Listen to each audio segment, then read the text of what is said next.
especial, el que tenemos en cada asamblea, y que es la palabra.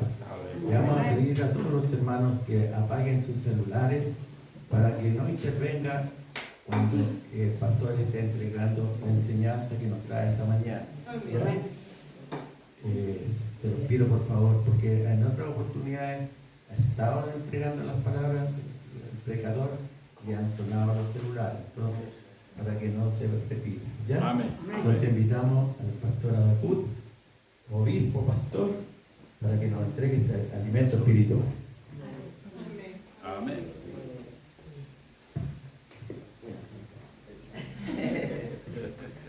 Su Biblia.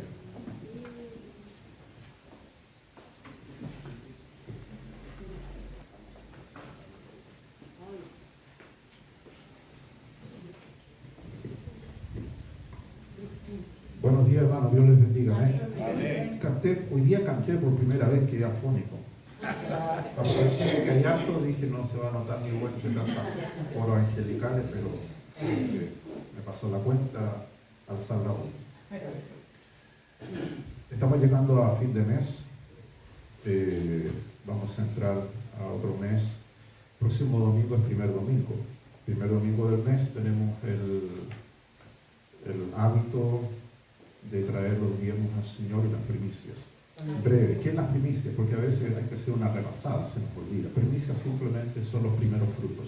Usted dirá, pastor, yo no soy granjero, no tengo chancho, pato, vaca, no cosecho papa. ¿Qué es lo que hago entonces? Usted va a cosechar al supermercado, no se haga el vivo. Allá va a agarrar los pollos, allá va a agarrar las papas, la feria. Entonces usted lo que hace es tomar lo primero. Lo primero. Yo he sido pastor, siempre lo digo, no sé, 10 iglesias habré pastoreado, no me recuerdo. Y siempre lo enseño, no solamente donde pastoreo, sino a la iglesia donde voy. Y la primicia, ¿cierto?, es una bendición. Mucha gente que se pone bíblica para contradecir, no, eso del Antiguo Testamento, bueno, no importa. Después Dios también te va a decir lo mismo. Usted, antiguo, va a decir. Vaya al supermercado y antes usted de comprar lo que a usted le gusta, diga, esto es para el pastor. El pastor no come mucho, ve cómo lo tienen a dieta, así que no va a gastar 1 kilo longaniza, ni medio vacuno. Una medalla va a gastar. Pero tenga el hábito de traer primicias al Señor. Cada uno de ustedes se compra lo mejor, está claro. Nadie se va a comprar una panita, a no ser que esté la crisis. Pero cuando usted va al supermercado, usted dice, Señor, esta primicia es para el pastor, para la pastora, una vez al mes. Hay gente en otros países lo hacen cada fin de semana y no se quejan. Pero tenga el hábito de traer primicias al Señor. Usted aparte los primeros frutos. Lo que usted tiene en su mesa es cortesía del Señor. No se ponga patudo, porque hay mucha gente que dice, no, esto me lo gané con el sudor de su frente. No, usted suda porque quiere. Porque esa maldición es para los que están en el mundo. Usted ahora Dios le provee, Jehová quiere, Él es su proveedor. Entonces, yo me recuerdo cuando empecé a pastorear, los hermanos tenían el ministerio de la sal, me traían pura sal, como 10 kilos de sal. Y yo le dije a los hermanos, ustedes me quieren tapar las arterias con sal, y tuve que variar. Yo soy directo, les dije, ya hermano, usted un papel a cada uno algo, no sé, una pata de zapato, un confort, una longaniza y variado. Y después la gente aprendió. Y es una bendición, porque la Biblia dice, muy bienaventurado es dar que recibir. Ahora, usted no está dándole a alguien que está mendigando, usted está dándole al sacerdote de este lugar. Lea el Antiguo Testamento y verá que los sacerdotes, el templo no se cerraba ese tabernáculo, 24 horas al día, un sacerdote por hora. Y el sumo sacerdote que tenía que controlar a los locos, porque de repente también algunos pastores necesitan que lo aprieten también. Pero todos ellos vivían del altar, porque así dice Pablo en Corintios, mandó el Señor y no yo, dice, los que ministran en el altar, vivan del altar. Y es el deber de nosotros, ustedes, ¿cierto?, presentar primicias al Señor, y el diezmo es el 10%. No el 9 ni el 11, algunos quieren ser más espirituales, no, yo doy el 11%, Dios no te va a recibir eso. Dios para las matemáticas es preciso, el 10%. Si usted recibe 100.000 pesos, usted saca 10.000, lo pone en un sobre, si el billete viene medio infame, le echa perfume por los dos lados, ¿cierto? Porque hay gente que yo he visto, una vez me llevó un billete falso, hermano, mi tesorera menos mal que se dio cuenta, me dijo, mire pastor, viene uno de 20.000 falsos. No salía el prócer de ahí, ya ni me acuerdo, hace tiempo no vi un billete de 20, pero salía un auto, salía un McQueen, un Rayo McQueen. Era falso por todos lados ese billete. Venían los diezmos, hay gente que es muy vida, pero bueno, yo sé que aquí todos son santos del Señor, no van a hacer eso. ¿Ya? Vamos a ponernos de pie, vamos a abrir la Biblia en el Nuevo Testamento, vamos a conversar de parte del Señor una palabra que es muy conocida por todos ustedes, el hijo pródigo, el hijo ingrato, que sale de la casa del Padre a hacer de la suya.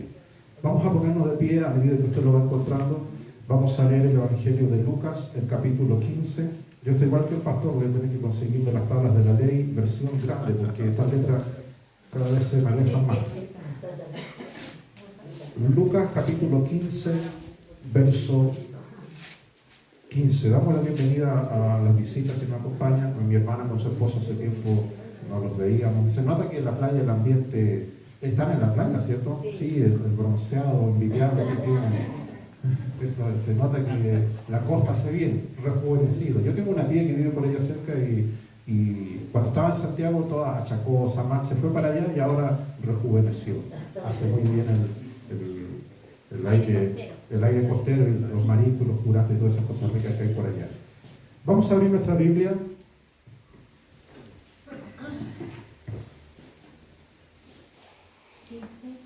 Lucas capítulo 15, verso 15 y verso 16.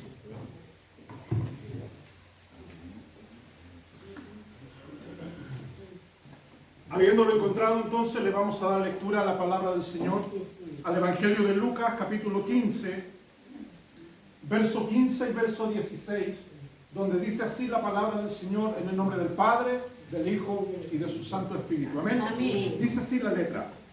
Y fue y se llegó a uno de los ciudadanos de aquella tierra, el cual le envió a su hacienda para que apacentase puercos. Y deseaba henchir su vientre de las algarrobas que comían los puercos, mas nadie se las daba. Tomen su asiento, mi hermano. Hemos orado, hemos cantado y vamos a ir a la palabra del Señor. Amén. Amén. Yo quiero que el Señor hable a mi vida. Amén. Porque alguna vez estuve a punto de comer esa maldita comida que presenta Don Sata, las algarrobas. Me gusta la versión 1909. Puerco, dice. Eso es ofensivo. Chancho suena más elegante. Cuando tú hablas de un chancho, se te viene a la mente una alcancía, donde tú metes el dinero. La palabra puerco es y reviste todo lo que imprime la imagen de ese animal. El relato de el hijo pródigo lo hemos escuchado en clases de escuela dominical para niños, lo hemos visto en enseñanzas, en prédicas, y nos conmueve y nos embarga el alma la actitud del Padre. En este relato Jesús habla acerca de la salvación, habla acerca de la perdición, de la muerte espiritual a la cual las personas están sumergidas. Para nosotros hoy es habitual estar en la casa de Dios, entonar alabanzas, tener compañía, compañerismo en la fe, estar dispuestos a diseminar este evangelio en nuestro entorno, en nuestras familias. Pero no nos detenemos a pensar que una de las cosas prioritarias que Jesús, o la cosa prioritaria que Jesús le encomendó a su iglesia en las afueras de la ciudad de Betania, ascendiendo a los cielos, fue lo que nosotros llamamos la Gran Comisión. En los textos del Evangelio leemos que Jesús le dice a sus discípulos, casi con un pie en la tierra y uno en la nube que lo alza al cielo, y predicar. Pareciera que Jesús no vio que aparentemente habían cosas mucho más importantes como decir, id y canten, id y construyan templos, id y hagan orfanatos, amén, id y capacítense en una buena mayordomía. Jesús no dice nada de eso. Dice, vayan y prediquen. Amén. Id y predicar. Amén. Pareciera que hoy día se está predicando más que nunca. Pareciera. Pareciera que hoy estamos llenos de predicadores. Este asunto de la internet, de la cual yo toco mucho, pero también astutamente uso mucho, levantas una piedra y se levanta un predicador, un profeta, un tipo que dice que Dios le habló. Estamos llenos de eso. La Biblia dice, el apóstol Pablo escribe que en el último tiempo serán tiempos difíciles. Amén. Sí. Y el apóstol sí que la pone complicado para nosotros. Dice que habrá espíritu de error y doctrina de demonios. Los demonios no son ignorantes como a veces la gente suele creer. Son muy versados. Yo enseño hace muchos años teología y lo que primero que le digo a los alumnos, el mejor y mayor teólogo es Satanás. Por eso muchos que estudian les entra una jactancia, muchos, no todos, les entra una jactancia, una soberbia, una arrogancia espantosa. Cuando Jesús se encuentra con Satanás, no lo tienta con una mujer curvilínea, con un chimbombo, como dicen los jóvenes, con un pipeño. No, Satanás saca su Biblia, escrito está. Comienza a decir, comienza a citar las Escrituras. Aleluya. Así. Una de las razones por la cual el hijo pródigo sale de la casa es porque aborrecía al padre. Detestaba estar en la casa del padre. No honraba al padre, no quería las reglas del padre. Así. Vamos a desmenuzar esta cita bíblica, este mensaje lo he predicado en otras ocasiones, siempre haciendo referencia a esto. Que usted tiene que entender la urgencia del mensaje que ha sido depositado en nosotros. Nosotros le estamos predicando a personas que están muertas espiritualmente. Son cadáveres. Tienen cortada la conexión con Dios. No es como ellos dicen, yo le oro a Diosito por los 12 apóstoles, amén. No, hermano, mucha gente te hace creer de que tiene el número secreto de Dios, que habla con Dios cuando quiere. Es mentira.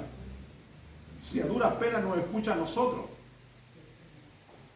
Entonces, el relato del hijo pródigo que Jesús habla contiene cosas esenciales que nos ayudan a entender y vamos a ir viendo en detalle. Lucas capítulo 15, verso 11 comienza diciendo, un hombre tenía 2 hijos.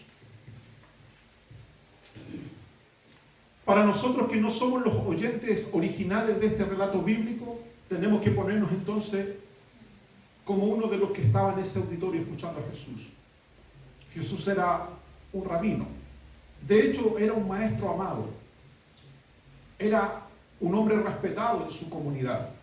Habían incidentes aislados donde habían desubicados que le faltaban el respeto, sí, en todo lado existe, en toda época, pero en donde iba la gente común, veía en él un liderazgo distinto. No era como los que estaban en el templo. De hecho, aquí hay algo curioso, en el templo no habían profetas. Los profetas nunca estuvieron en el templo. Siempre los profetas estuvieron errantes, escapando por su vida. Por eso yo detesto a todos estos profetas digitales que están en internet, que parecen sacados de una pasarela de Armani o de Tommy Jerry, como le digo yo a la marca que la pastorita siempre promueve.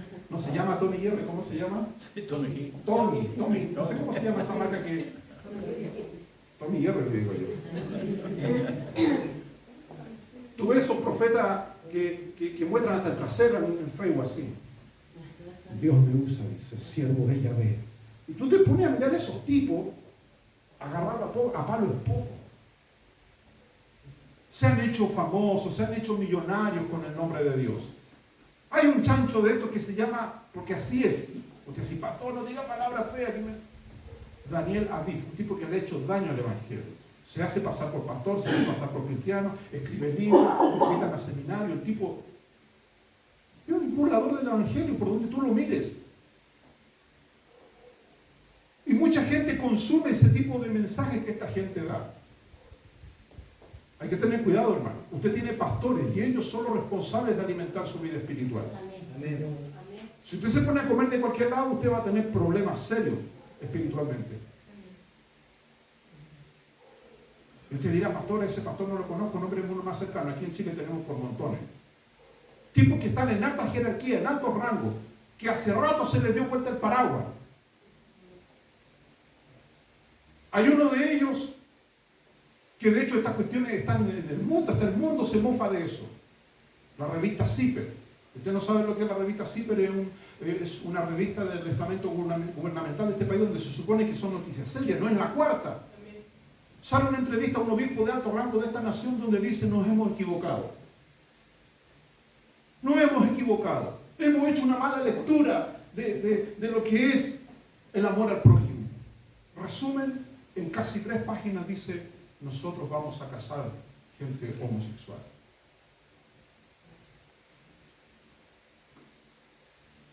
Entonces, ese personaje y muchos otros, ¿qué es lo que van a hacer? Agarrar una tijera y sacar el relato del hijo pródigo. Lo que Jesús habla, lo habla como un líder espiritual de esa gente que no tenía pastor. Jesús lo dijo. ¿Por qué Jesús salía a predicar? No era para tener rivalidad con esa gente. Jesús dijo: esta gente no tiene pastor. Por eso Jesús iba por las aldeas, iba por los pueblos. Porque los líderes que tenía decían una cosa y hacían otra. Esa es la primera señal de un liderazgo que está torcido.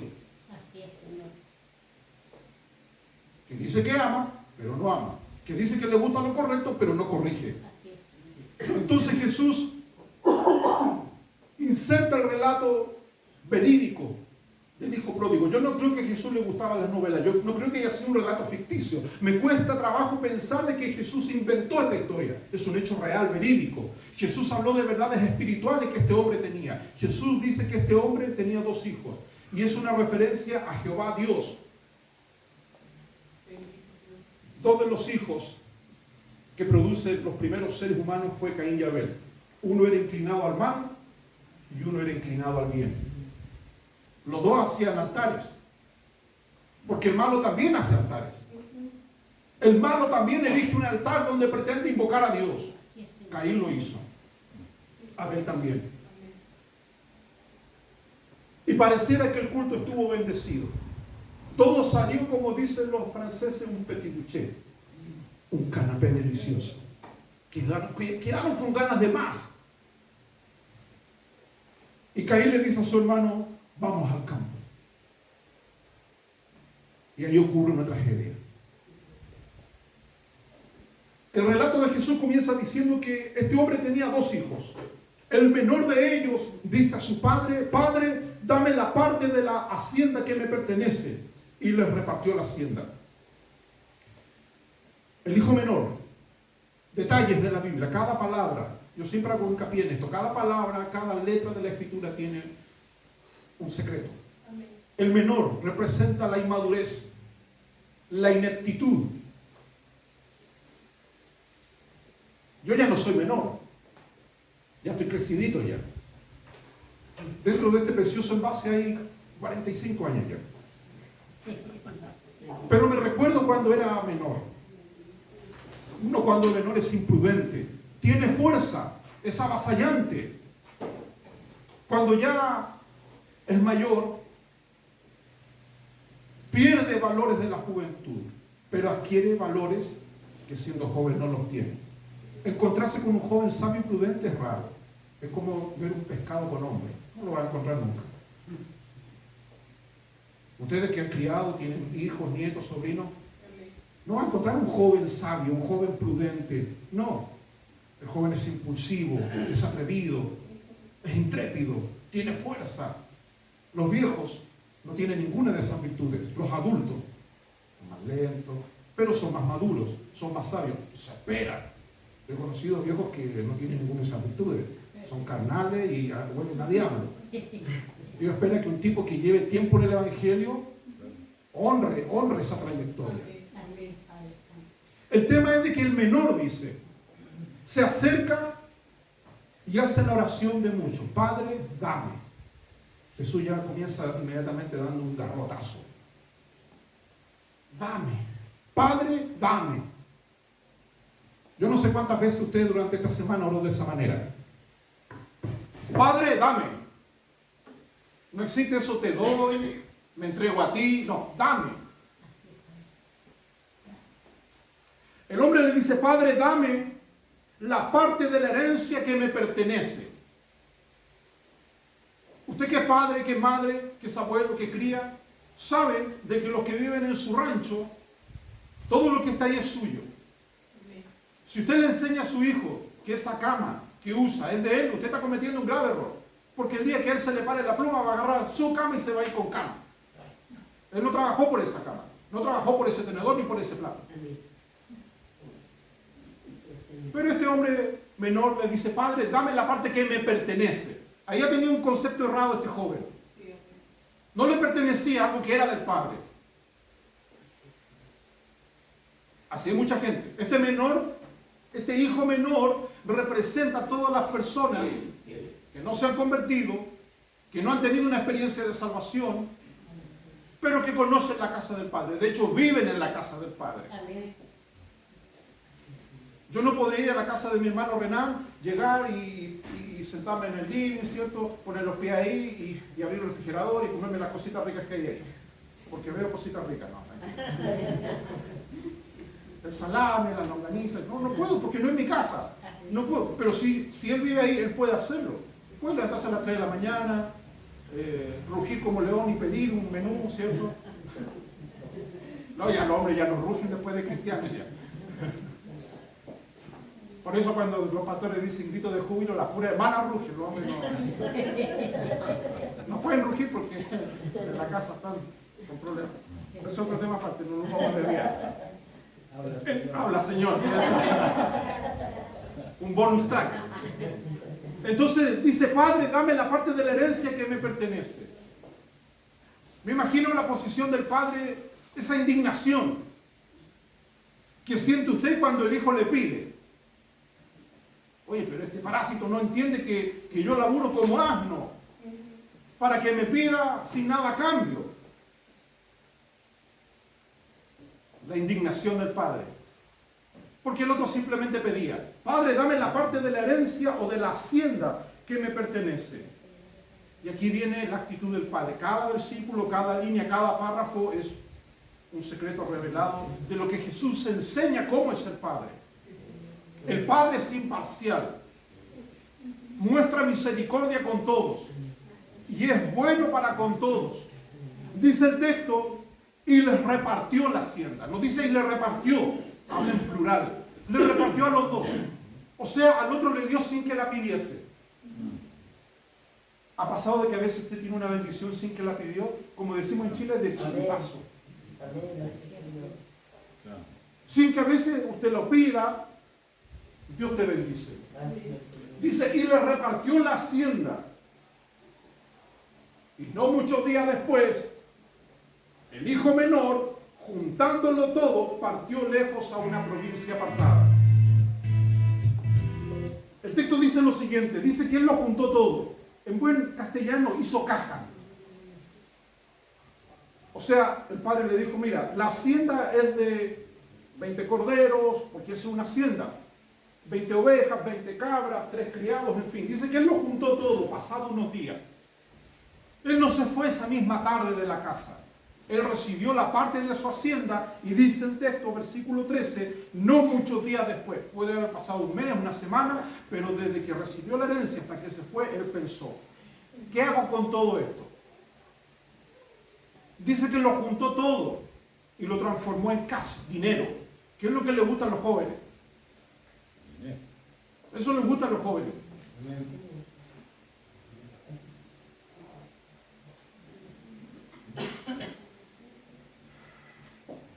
Juntándolo todo, el hijo menor partió lejos a una provincia apartada.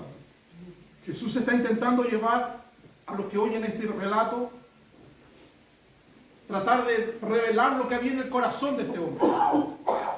Vivir lejos del Padre, en una región apartada. El texto sigue diciendo, y allí desperdició su hacienda viviendo perdidamente.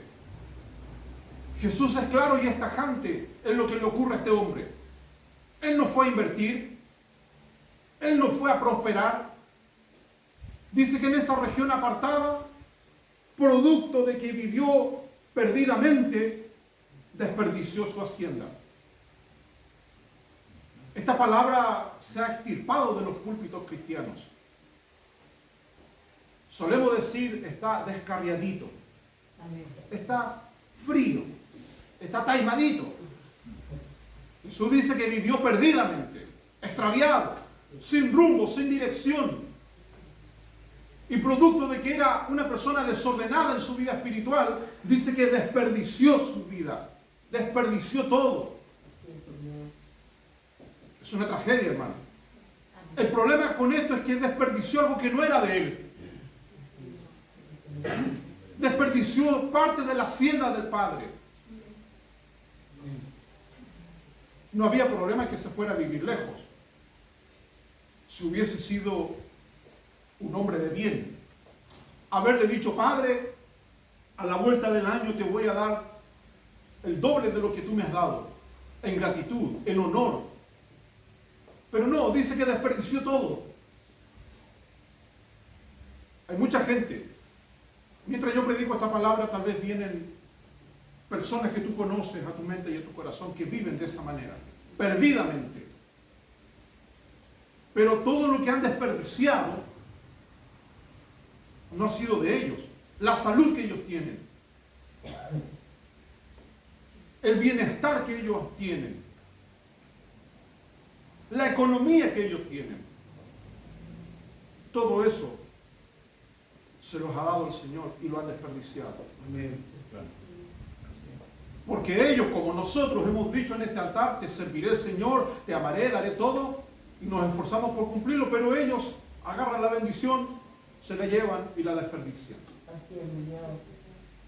El problema es que Jesús está explicando lo siguiente: todo se termina, incluidas las bendiciones. No, hermano, las bendiciones no son eternas, tienen fecha de término. Esas personas se escapan de Dios, viven perdidamente. Dice, allí desperdició su hacienda viviendo perdidamente. Y cuando todo lo hubo malgastado,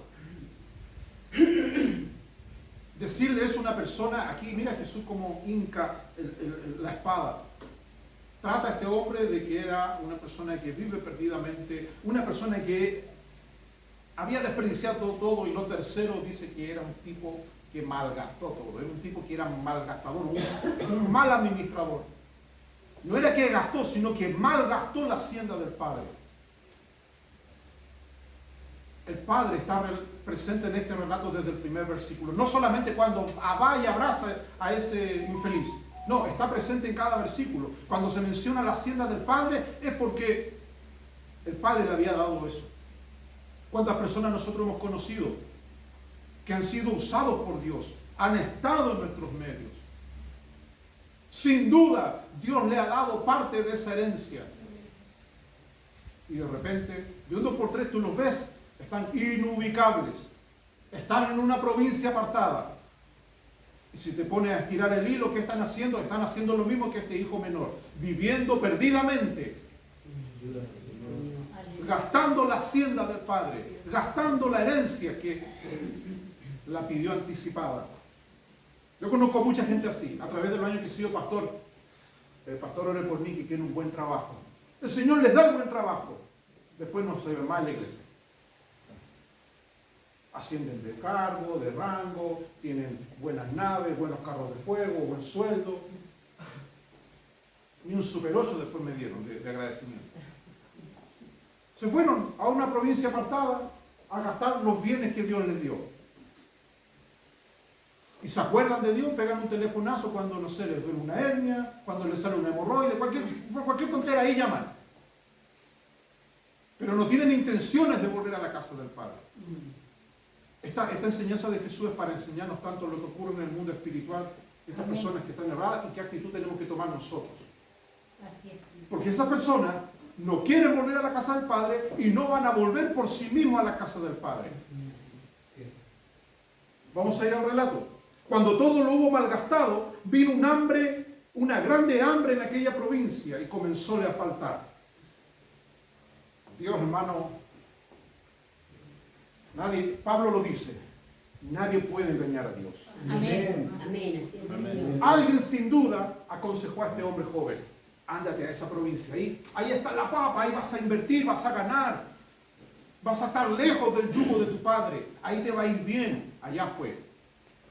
Acá no me va a pasar nada. A Dios, ¿qué le va a importar lo que yo hago? Pero ocurrió lo impensado. Ocurrió lo que no está en la agenda Así es. del impío. ¿Cuál fue? Vino un gran hambre. Lo que había sido un lugar próspero, lo que había sido un lugar de bendición, lo que había sido un lugar donde el hijo había malgastado todo, se invirtió. Aquí viene una ley espiritual ineludible, siempre lo explico. Un pecado engendra otro pecado. Y si una persona está bajo la maldición del pecado, donde vaya, va a arrastrar eso y va a empeorar la situación. El hijo pródigo fue a ese lugar, a esa provincia, y arrastró todas las cosas feas que tenía, y dice que en esa provincia llegó una hambruna terrible. Estamos leyendo el versículo 15.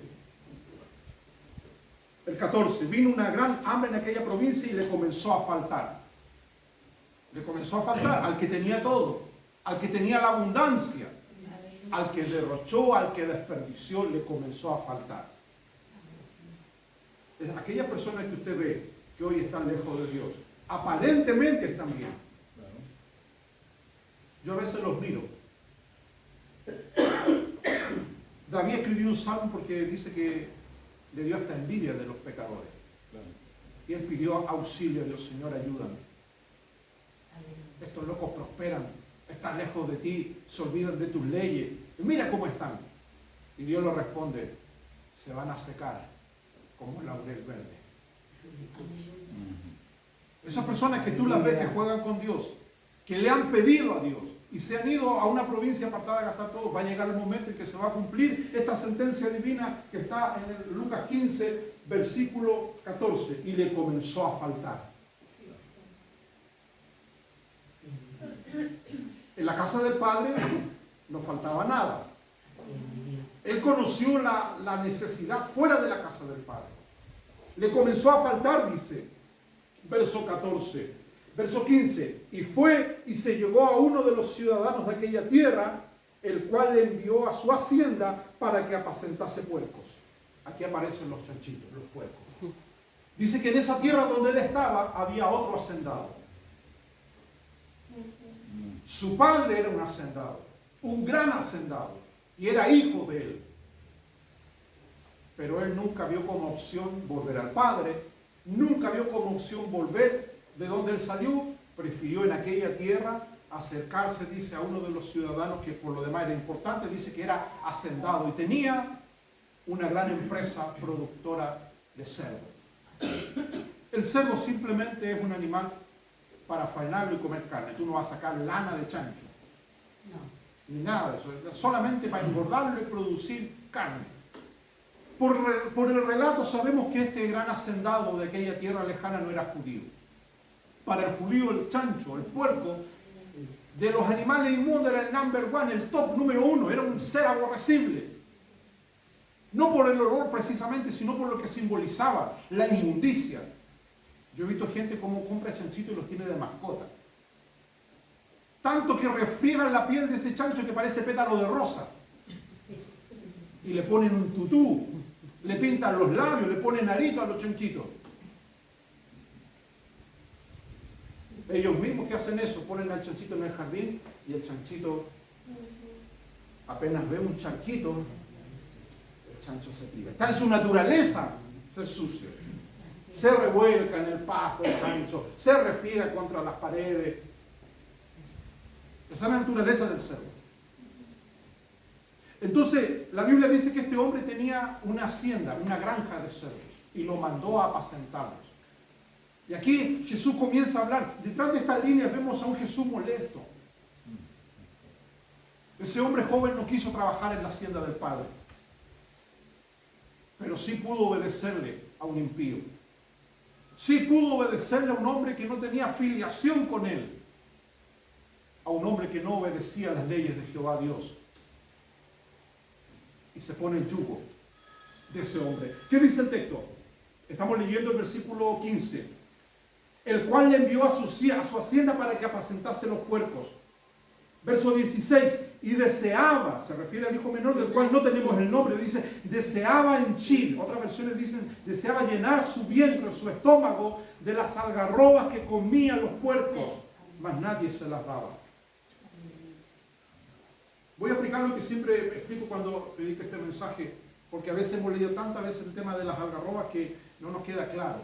Estos chanchos, hermanos, que criaba este hombre, era carne gourmet. Por la sencilla razón de que la algarroba, hasta el día de hoy, en Chile, busquen en internet, 250 gramos de algarroba, la harina de algarroba vale 10.000 pesos. Es una cuestión cara. Se les da a los animales porque tiene propiedades antisépticas y antiparasitarias.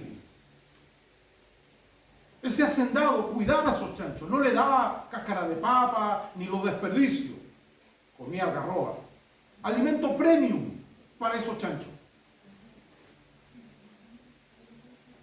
Porque seguramente este hacendado exportaba carne, no para los judíos que no comían, sino para toda la otra gente. Y dice que este hombre deseaba henchir, deseaba llenar su vientre de las algarrobas, y nadie le daba. ¿Quién eran esos nadie? No eran los chanchos, no, era la gente, los que criaban esos chanchos. Nos imaginamos la línea de producción. Usted ha ido a la fábrica, están todos los chanchitos en línea, todos comiendo en sus bateas. Vemos al hijo menor, por favor, don Ricardo, me convida un platito de esta prestigiosa harina de algarroba. Y los tipos dicen, ¿tú estás tonto? Este alimento es caro, es para los chanchos. Nuestro jefe produce carne tierna. Ni siquiera tiene olor a chancho, esta carne es premium, se va a la exportación. Tú no eres digno ni siquiera de comer esta comida de los chanchos. ¿Qué hacía? Piensa, dice que él deseaba, eso dice el texto, él deseaba comer de esas algarrobas. Tampoco en su mente estaba el pan de la casa del Padre, todavía no llegamos a eso. Porque el corazón de ese hombre estaba duro, estaba podrido, por la desobediencia que él tenía. Cuando el hombre está lejos de Dios, cuando la mujer está lejos de Dios, intenta purgar su pecaminosidad, su culpa de una u otra manera. Usted debe tener en claro algo, hermano. Mucho de lo que se está predicando hoy día aparenta ser el Evangelio, pero no lo es. El verdadero Evangelio le muestra a la persona la culpabilidad que tiene. Muchos de estos movimientos que son verdaderas manadas de puercos, porque eso es lo que son. Hace poco salió una mujer con la famosa teología feminista. Que Dios tiene ovarios, esa es la locura que dijo, que Dios tiene clítoris, según ellos. Ese tipo de personas, hermano, usted dirá, no, pastor, no me interesan esos temas polémicos, debiera interesarle, porque ese tipo de personas son los que le enseñan, entre comillas, a los universitarios. Son los que están dictando los lineamientos para los textos estudiantiles. Gente que tiene una distorsión de Dios. Y si hay una distorsión de Dios, por ende hay una distorsión de la palabra de Dios. Sí. El problema con este joven era un problema directamente con su padre. Aborrecía al padre, aborrecía las leyes. Él no podía vivir perdidamente en la casa del padre. No podía. Esa es la razón por la que mucha gente tiene que salir de la iglesia, salir de las cosas de Dios para hacer lo que hacen. Porque aquí no lo van a hacer. No sé si entienden lo que Jesús está diciendo. Esas personas tienen que salir, irse a una provincia apartada y ahí hacer lo que no pueden hacer en la casa del Padre. Dice que a este hombre le comenzó a faltar. Y no tenía opción de pensar otra cosa que comerse la comida de los cerdos, la algarroba. Y dice que nadie le daba. Verso 17 es el centro de la historia, el núcleo, cuando se produce el cambio. Verso 17, y volviendo en sí. No hubo altar, no hubo llamado al altar, no hubo un predicador, no hubo un profeta, no hubo un apóstol, no hubo un obispo, no hubo alguien que le entregó un folleto, un tratado evangelístico. Era él y Dios. Su necesidad lo hizo mirar cara a cara a Dios. Cuando las personas tienen todo, hermano, no se van a acercar a Dios. Dios tiene que quebrantarlos. Dios tiene que llevarlos a ese proceso en la cual la persona tenga que faltarle todo. Dice que le faltó todo. Había perdido todo, desperdició su vida, desperdició la hacienda, malgastó todo cuando tocó fondo. Y ya ni siquiera tenía opción de que ni el diablo lo ayudó. Esa comida del diablo representa que hasta el diablo le negó la ayuda. Sí, porque hay un dicho que no está en la Biblia, no lo busque, pero es un dicho mundano. El diablo le paga muy mal a quien bien le sirve. El tipo tenía hambre. Y el mejor menú disponible era algarroba. La mejor comida que comían los cerdos. Pero el diablo se la negó. Y ahí viene el cambio. Volviendo en sí. En esta palabra Jesús habla del nuevo nacimiento. Una persona intelectualmente no puede conocer las verdades. Puede conocerlas. Incluso este hombre dice, volviendo en sí, dijo, ¿cuántos jornaleros hay en la casa de mi padre? Y tienen abundancia de pan. Se acordó del pan. Fue un cambio que fue dándose de a poco en su alma y en su espíritu. Se acordó de la casa del padre, se acordó de la abundancia del pan y se acordó de los jornaleros que tenían de todo ahí. Y yo aquí dice, perezco de hambre. Cuando una persona dice eso, hermano, cuando una persona reconoce que se está muriendo espiritualmente, que está agonizando, es que está en el umbral de la salvación. Muchas de las personas a las cuales les predicamos nos miran con, ándate luego ya, este Ricardo me viene cuadrado, todos los días me viene a hablar. Así es la gente. En su mente, en su corazón, eso piensa. Nosotros cumplimos con nuestra labor. Ir, orar, ungir, estar preocupados por ello y todo. Pero muchos de ellos no tienen, como tenía este hombre, hambre. Dice cuando tuvo hambre. Muchos no tienen hambre de Dios ni les interesa nada. Quieren puro que tú te vayas, ¿no? Mientras tú le estás predicando, dices, este tipo me aburre. A veces Dios por misericordia no nos da discernimiento, si no andaríamos todos deprimidos con todas las cosas. Ahí viene el hermano, ahí viene el hermano Renan, ahí viene el pastor, ahí viene el hermano. A mí me han bloqueado por todos lados porque lo único que tengo que hablar es la palabra, no tengo otro tema. ¿Qué dice el texto? Aquí yo perezco de hambre. Cuando una persona dice yo, no de la situación. Aquí el hombre no comienza diciendo una cuestión lastimera. Por eso Jesús habla de que hubo una conversión genuina de este hombre. Él no dijo, es que una situación me llevó a la otra, es que el diablo, es que yo esto. No. Él fue claro, preciso. Dijo, yo perezco de hambre. Yo me estoy muriendo de hambre. Estoy en una situación crítica. Si yo no soluciono esto, mañana es mi funeral. Yo aquí perezco de hambre. Me levantaré, dice el verso 18, e iré a mi padre. Amén. Me levantaré e iré a mi padre y le diré, Padre, he pecado contra el cielo y contra ti. Jesús evidentemente como gran maestro, gran pastor y gran profeta quería llevar a la gente a entender esto, la confesión del pecado. Hoy día hay conversiones donde no hay confesión de pecado, eso es raro. Este hombre dijo, Padre, he pecado. ¿Cómo pueden haber conversiones hoy donde la gente no ha confesado su pecado? Estamos en un tiempo, hermanos, donde siempre ha habido cizaña en el pueblo de Dios. Sí, eso es verdad, es un hecho histórico. Si usted lee un poco de historia cristiana, la cizaña siempre ha existido. Pero el diablo, que le gusta manejar abono de primera calidad, como que la cizaña se ha engruesado más en este tiempo. Y gente que aparentemente son servidores de Dios y cristianos, en el fondo no lo son. O sea, lo que nosotros decimos a veces en los estudios bíblicos que yo hago con los hermanos, un cristianismo sin Cristo. Porque Cristo molesta. La imagen de Cristo no es algo que llame la atención. A eso estamos llegando. Un cristianismo sin Cristo. En muchas iglesias está pasando eso. Mucha gente dice, ay, no voy a una iglesia pentecostal porque hay danza. Vaya, lo único que va a encontrar es danza y va a ir con las piernas acalambradas. Pero no va a encontrar nada más que eso. Una manifestación, yo quiero ser claro con esto, una manifestación, sea cual sea, debe ser examinada a la luz de las Escrituras. Este hombre vivió un avivamiento, y el avivamiento comenzó con la confesión de un pecado. Dijo, Padre, he pecado. ¿Hace cuánto usted no escucha que alguien se para aquí y dice, yo he pecado? Y quiero dejar de hacer lo que estoy haciendo. Parientes a los cuales nosotros les predicamos. No, todo lo contrario. Se ríen a nuestra cara, se mofan. Entonces, hermano, estamos en un tiempo donde tenemos que releer este relato de Jesús para entender a lo que nos estamos enfrentando. Padre, he pecado contra el cielo y contra ti. Ya no soy digno de ser llamado tu hijo. Y aquí viene la palabra clave que Jesús intenta explicarle por qué este hombre cambió. Hazme como uno de tus jornaleros. Al principio este hombre cada uno decía, dame. Ahora dijo, hazme. Cambio la actitud total.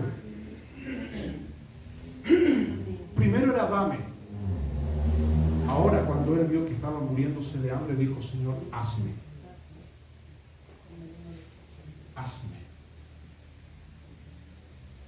Yo que llevo tiempo en el Evangelio, pocas veces he escuchado que alguien en el altar diga eso. Pocas veces. Muy pocas veces. Que alguien venga al altar, casi todos hacen eso. Como en la primera etapa de este hombre. Dame, Señor. Como metralleta dispara. Dame. Pero alguien que venga como este hombre.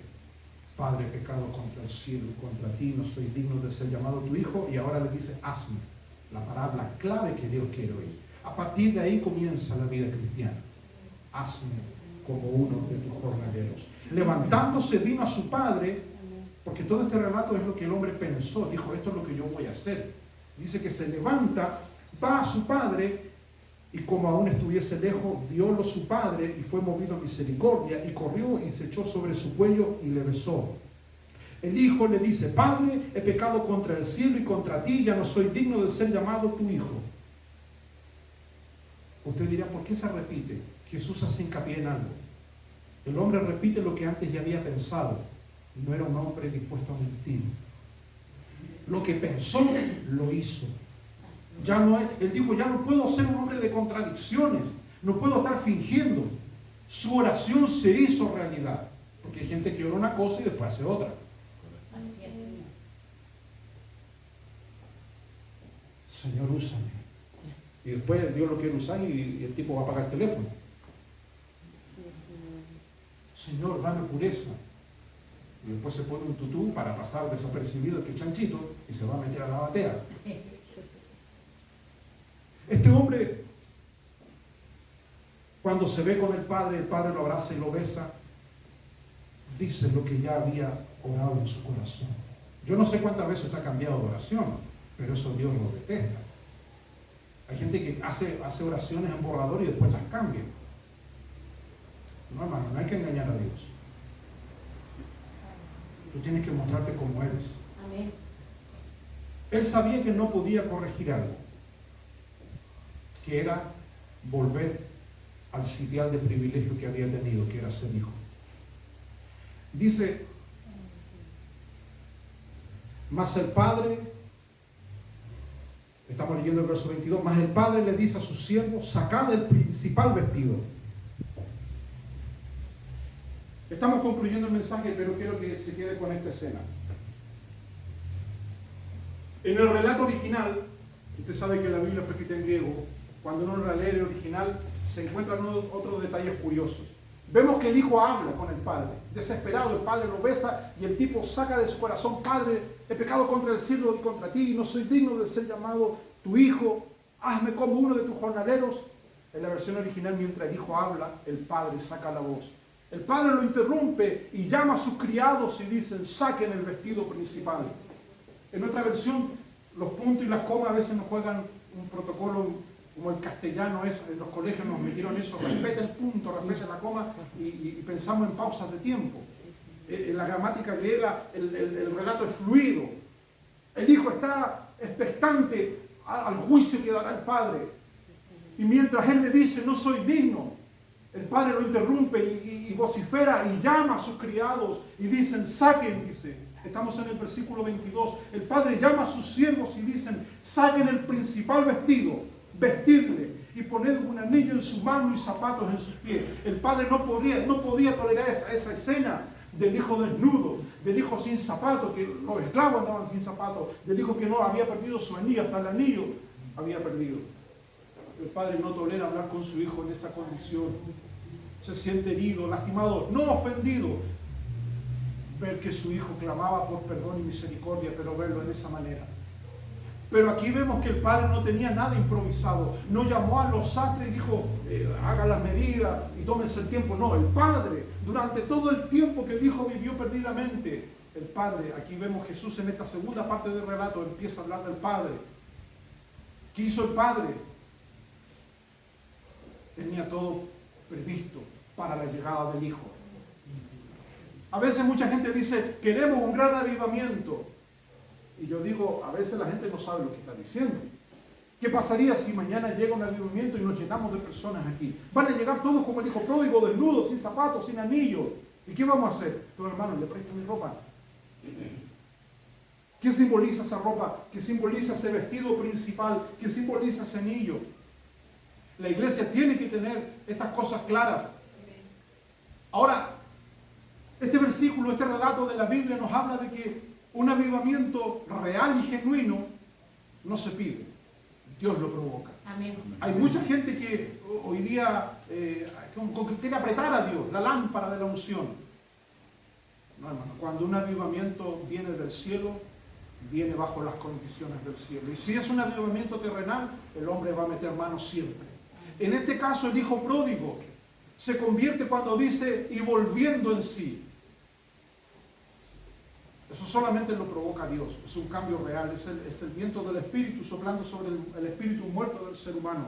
El Padre dice, sacad el principal vestido y vestidle y poned anillo en su mano y zapato en sus pies y traed el becerro grueso y matadlo, comamos y hagamos fiesta. Otro detalle, el becerro grueso, el becerro gordo. Durante todo ese tiempo el Padre engordó ese becerro. ¿Te imaginas que hubiera llegado el hijo pródigo? Y los criados le digan, jefe, ¿sabe qué? El becerro está flaco, vamos a comer charqui. No, el tipo durante todo el tiempo en que el hijo pródigo estuvo ahí, engordó el becerro. Va a llegar algún día mi hijo. Va a llegar otra vez, ese día que llegue. Tengo el vestido, tengo el anillo, tengo los zapatos, tengo el becerro gordo, que dice el versículo. Tengo preparado todo, dice. Comamos y hagamos fiesta. Y aquí el versículo 24 Jesús da por claro de lo que está hablando, es un tema netamente espiritual, de la condición espiritual de ese hombre. Verso 24, porque mi hijo, muerto era y ha revivido. Aleluya. Atención, ese hijo sale de la casa del padre muerto. No era que él salió vivo y murió afuera y volvió a vivir. No, el tipo nació muerto. La gente, Pablo, la carta de Pablo a los romanos es esencial para entender la obra de la salvación. Por cuanto todos pecaron, dice, están destituidos de la gloria de Dios. Estos movimientos, estas ideologías que hay en el mundo, apretando a la gente, incluida a muchas iglesias cristianas, hacen ver de que la obra de la salvación es un tema, es un cuento de los apóstoles, y que en realidad la Biblia es una colección de mitos, y por ende se puede servir a Dios sin que medien las escrituras. Jesús dice, mi hijo era muerto y ha revivido. No revivió en la casa del Padre, revivió en esa lejanía. Todos oramos para que la gente que está lejos de Dios vuelva a nosotros. Todos tenemos parientes, amigos, vecinos, conocidos, gente que está con nosotros y anhelamos de que lleguen al Evangelio. Pero hermano, esta palabra es para que entendamos que esto se puede hacer bajo las condiciones de Dios. Amén. Bajo las condiciones de Dios. Yo he ido a templos, yo recorro muchas iglesias donde a veces me invitan, he ido a templos donde usando o cerrando la Biblia y usando formas humanas para atraer gente se puede hacer. He ido a templos fabulosos que tienen hasta salas de pool abajo. Está el pastor predicando como el pastor aquí, vuelto loco, y los jóvenes abajo, el pastor ahí jugando pool, tomándose unos cafés. Claro, así una iglesia se va a llenar. He ido a iglesias donde ponen esas luces así de esas de fiesta, esas que tienen altos brillantes. Están en esos templos y se llenan. Pero no van por el pan de la casa del Padre. No les interesa. Van como el hijo pródigo a pedir la herencia y después ese es el circuito que ellos tienen. Jesús dice que el Padre dijo, mi hijo era muerto y ha revivido. Habíase perdido y es hallado. Y comenzaron a regocijarse. Empezó la fiesta. Todos alegres, todos contentos. Pero contentos en su momento. Y esto lo digo como pastor, hay situaciones que nosotros vivimos en la iglesia que no ameritan que estemos contentos.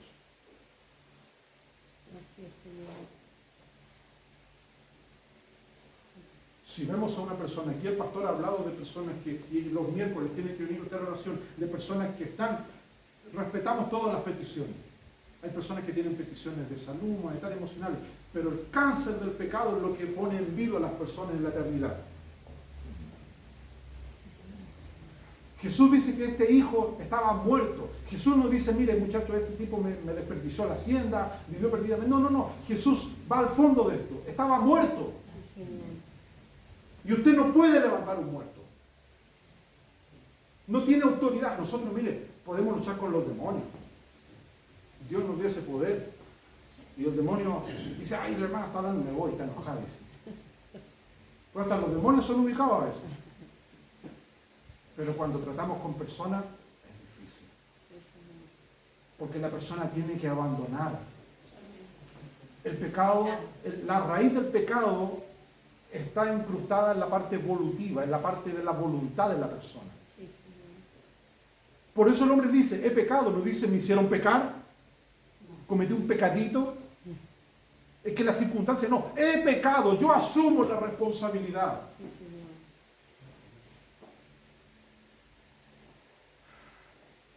Comenzaron a regocijarse, porque este hombre que era muerto ha revivido. En esta tercera parte del relato llegamos nosotros, el hermano mayor.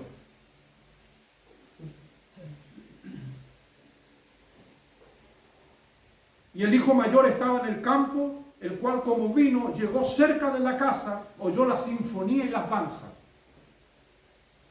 Yo no estoy en contra de la danza, pero tiene que haber un motivo legítimo para la danza.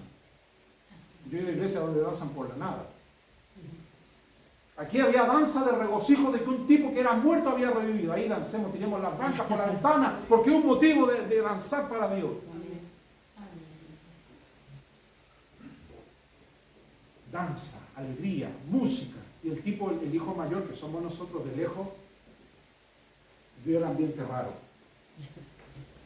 ¿Qué está pasando? Dijo, en la casa del padre, si siempre es lo mismo, la misma rutina, yo voy a ir, el pastor siempre hizo lo mismo.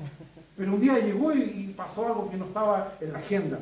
Dice, llegándose cerca de la casa, verso 25, oyó la sinfonía y la danza y llamando a uno de los criados preguntó qué era aquello. Él le dijo, tu hermano ha venido y tu padre ha muerto el becerro grueso por haberle recibido salvo. Jesús habla de eso. Ese hombre era salvo ya. La salvación es un proceso instantáneo, no es un curso para ser salvo. Ya ahora ese hombre menor estaba en la casa como un hombre salvo. Y por motivo de ello el padre había hecho una fiesta y la ha recibido. Entonces se enojó. Ahí está la mía, pastor. Digo enojado. Levante la mano. Se enojó, dice el hermano mayor. Y dice, pero ¿por qué? ¿Qué misterio teológico tan grande? ¿Por qué se enojó? Entonces se enojó y no quería entrar. Cayó cerca el palo, pastor, a veces no quiero venir. El pastor pastorea, no anda arreando a la oveja. Hay gente que no quiere entrar a la casa del Padre, siendo que, imagínate este tragicómico, el que era muerto entra, salvo, y el que era el hijo mayor, con todas las bendiciones, no quiere entrar a la casa. Y estaba enojado. Vamos a ver el motivo.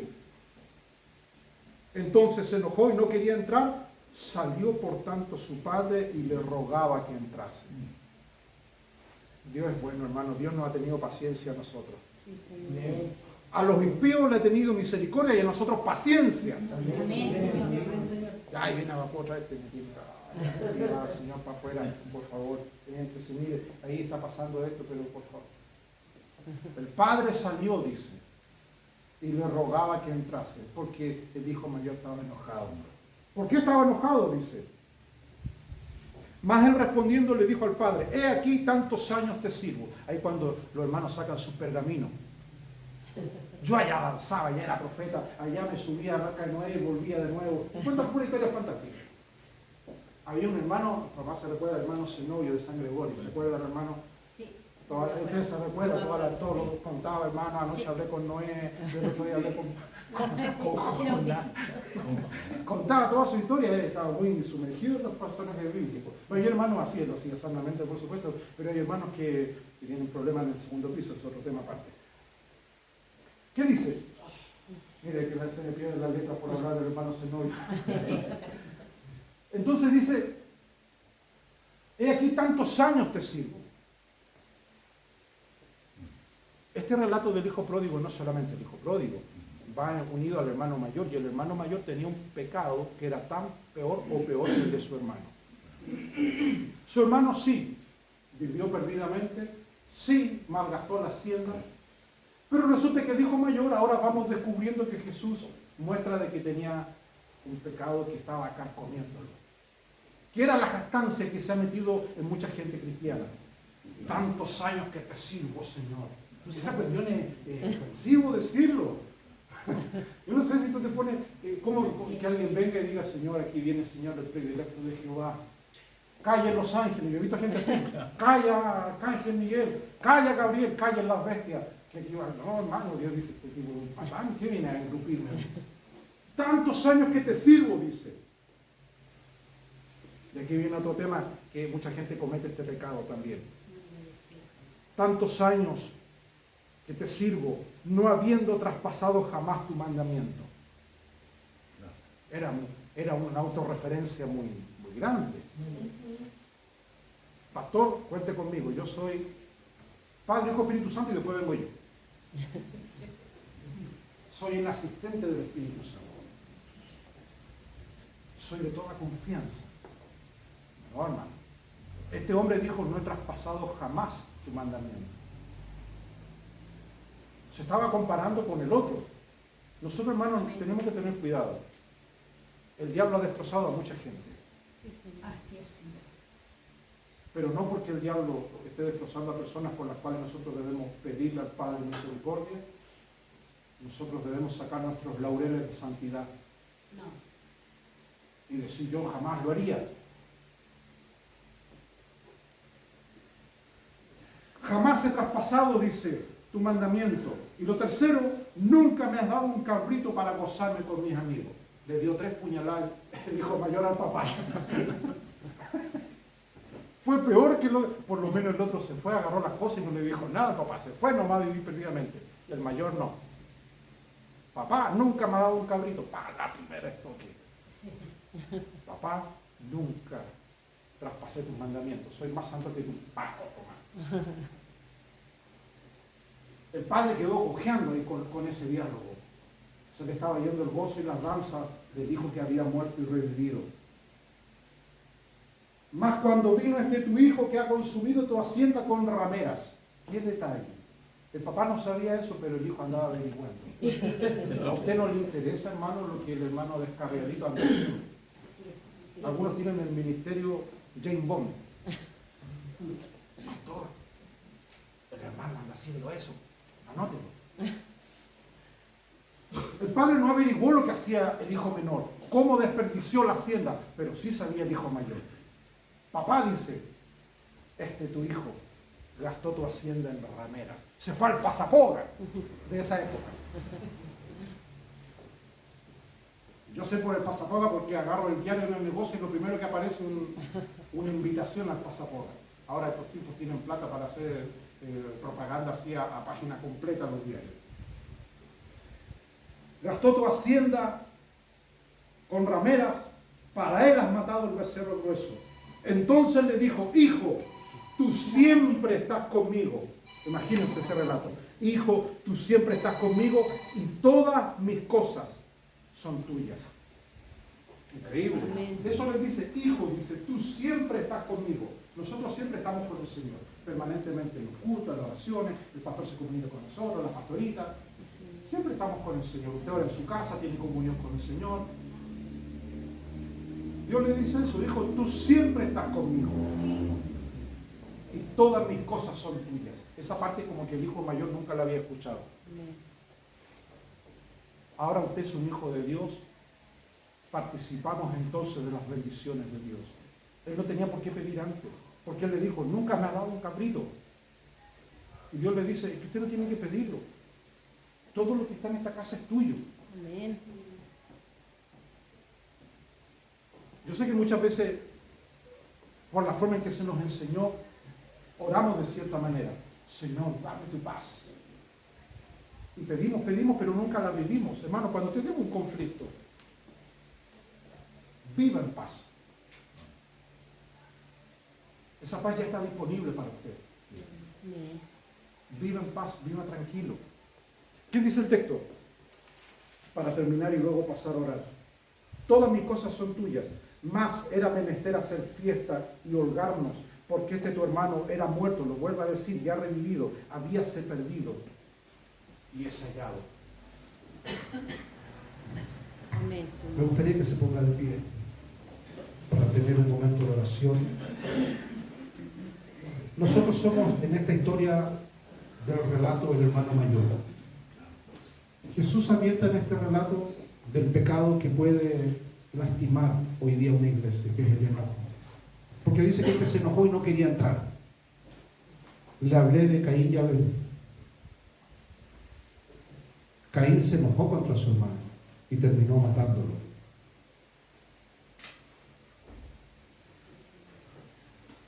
Yo que he sido pastor y siempre hago hincapié en esto, me gusta tratar con la gente y sus problemas. Los problemas emocionales son los que encargan más a las personas. Es parte de sus emociones. Y si hay cosas que usted no entrega al Señor, en algún momento va a salir. Este hijo mayor, ¿cierto? Era un hombre que cometió algo terrible. Dice que venía del campo. Trabajaba de sol a sol porque él pensaba que eso le agradaba al padre. Y el padre le dice, tú te has equivocado. Tú eres mi hijo. Para eso tengo jornaleros. ¿Tú no te has sentado a mi mesa? ¿No tienes tiempo para conversar conmigo? Todo lo mío es tuyo. Entonces, hermano, no se desvíe. Lo más importante que Dios le ha entregado a usted ahora es que es hijo de Dios. Puede estar sentado a la mesa del Padre. Todos los afanes que usted tenga, usted no puede estar todo el día en el campo, que usted sabe lo que simboliza, haciendo cosas que lo desvían de estar sentado a la mesa de Dios. Vamos a orar, vamos a inclinar el rostro. Y yo sé que dentro de esta palabra, parte de nuestra preocupación debe ser orar por aquellos que están viviendo perdidamente. Que en el proceso que ellos estén viviendo, en algún momento la luz de la salvación les haga volver a la presencia de Dios. Y ahí vamos a avanzar, ahí vamos a hacer fiesta. Pero antes de que eso llegue, tenemos que hacer lo que hizo el Padre: preparar los vestidos, preparar el becerro gordo, preparar el zapato. Todas esas cosas son enseñanzas, instrucciones, cómo llevar a una persona que ha estado muerto para vivir nuevamente la experiencia de la salvación. Inclina su rostro y oramos al Señor. Padre, en esta hora hemos oído tu palabra. Sabemos, Señor, que ella contiene la amonestación para nuestras vidas. Queremos confesar, Señor, delante de ti nuestra necesidad. Estamos en tiempos difíciles, Señor, donde mucha gente, como tú lo enseñaste en esta palabra, vive perdidamente. Alguna vez nosotros estuvimos viviendo perdidamente, desperdiciando, Señor, lo que tú nos habías dado. Hemos vuelto, Señor, por gracia y misericordia. Pero ahora, Señor, te pedimos que como iglesia nos ayudes, Señor, a hacer lo que tenemos que hacer. No queremos, Señor, cometer el pecado de este hijo mayor, un corazón iracundo, un corazón jactancioso, un corazón arrogante, frío. Queremos realmente, Señor, sentir ese mismo beso y abrazo que le diste al hijo menor, nosotros también sentirlo. Pedimos tu bendición sobre cada hogar que está representado en esta hora, que tu bendición durante esta semana que se inicia y esta palabra, Señor, sea de amonestación para todos nosotros, de tener en nuestras vidas, Señor, la bendición que viene del Padre, del Hijo y del Espíritu Santo. Amén. Vamos a cantar una alabanza. Mi hermanito Sergio ya está dispuesto para dirigirnos nuevamente en la coordinación. ¿Vamos a cantar? ¿Sí? Mi hermanito Sergio, por favor. ¿Usted estaba coordinando, cierto? Sí, mire que bien. Se me borró la mente. Hermanos, hermosa palabra, que muchas veces, bueno, tenemos hijos grandes también y hay que estar preocupados de ellos para que no pase lo mismo que el hijo pródigo. Yo había leído mucho de esa palabra del hijo pródigo, que me